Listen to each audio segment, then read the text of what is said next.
नमस्कार, देशोन्नतीमध्ये मी ऐश्वर्या शिंदे आपलं स्वागत करते। बघूया प्रदेशच्या आजच्या टॉप 10 बातम्या।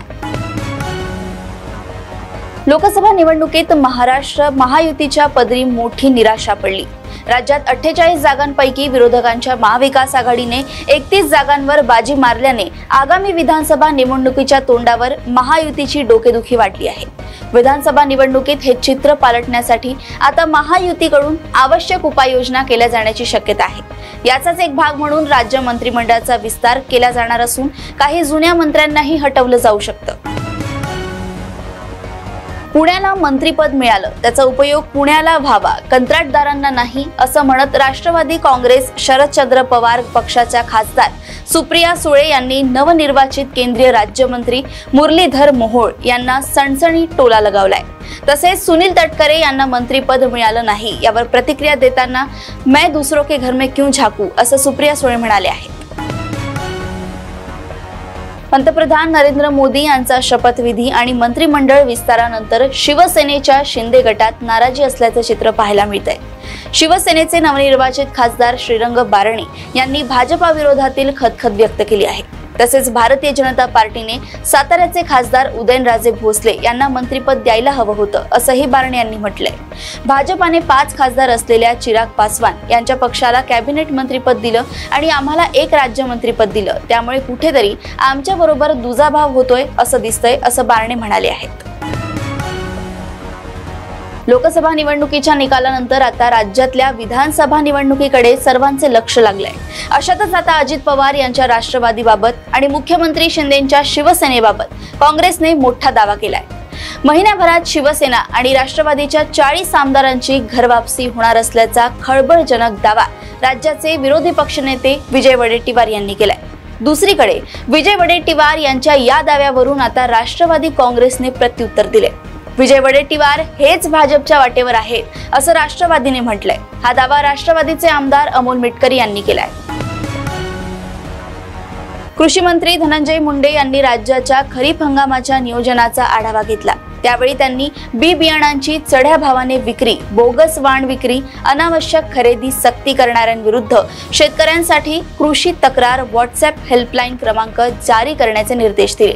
यासाठी कृषी विभागाकडून 9822446655 हा व्हॉट्सअप क्रमांक जारी करण्यात आलाय। त्याचबरोबर तक्रारकर्त्यांचे नाव पूर्णपणे गोपनीय ठेवले जाणार आहे।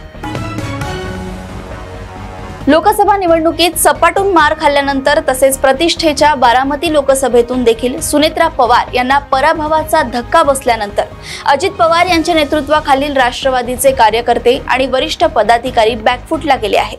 पुढील 3 महिन्यांवर विधानसभा निवडणूक असल्याने राष्ट्रवादीच्या कार्यकर्त्यांची बॅकफुटला जाणे पक्षाच्या भविष्यासाठी चांगले नाही। हे गृहीत धरून कार्यकर्त्यांना ताकद देण्यासाठी तसेच पुणे शहर आणि जिल्ह्यात राष्ट्रवादीच्या वाढीसाठी सुनेत्रा पवार यांना राज्यसभेवर संधी देऊन त्यांना केंद्रीय राज्यमंत्रीपद द्यावे अशी मागणी पदाधिकाऱ्यांनी केली आहे।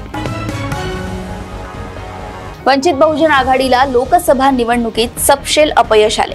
या अपयशाबाबत खुलासा करताना प्रकाश आंबेडकर यांनी महाविकास आघाडीने देव केलेल्या अकोल्याच्या जागेवर गेम होऊ शकला असता असा संशय व्यक्त केलाय। इंडिया आघाडी बरोबर जाऊन पडणे आणि स्वतःच्या ताकदीवर लढणे यात फरक आहे। स्वतःच्या ताकदीवर लढून टिकण्याचा मार्ग कायम राहतो आणि म्हणून आम्ही टिकण्याचा मार्ग स्वीकारला असे त्यांनी मतदारांना लिहिलेल्या पत्रात म्हटलंय। राज्यात सत्तेवर आलेल्या महायुती सरकारने 2022 मध्ये 75,000 शासकीय पदांची भरती करण्याची घोषणा केली खरी, पण या घोषणेची पूर्तता अद्याप होताना दिसत नाही।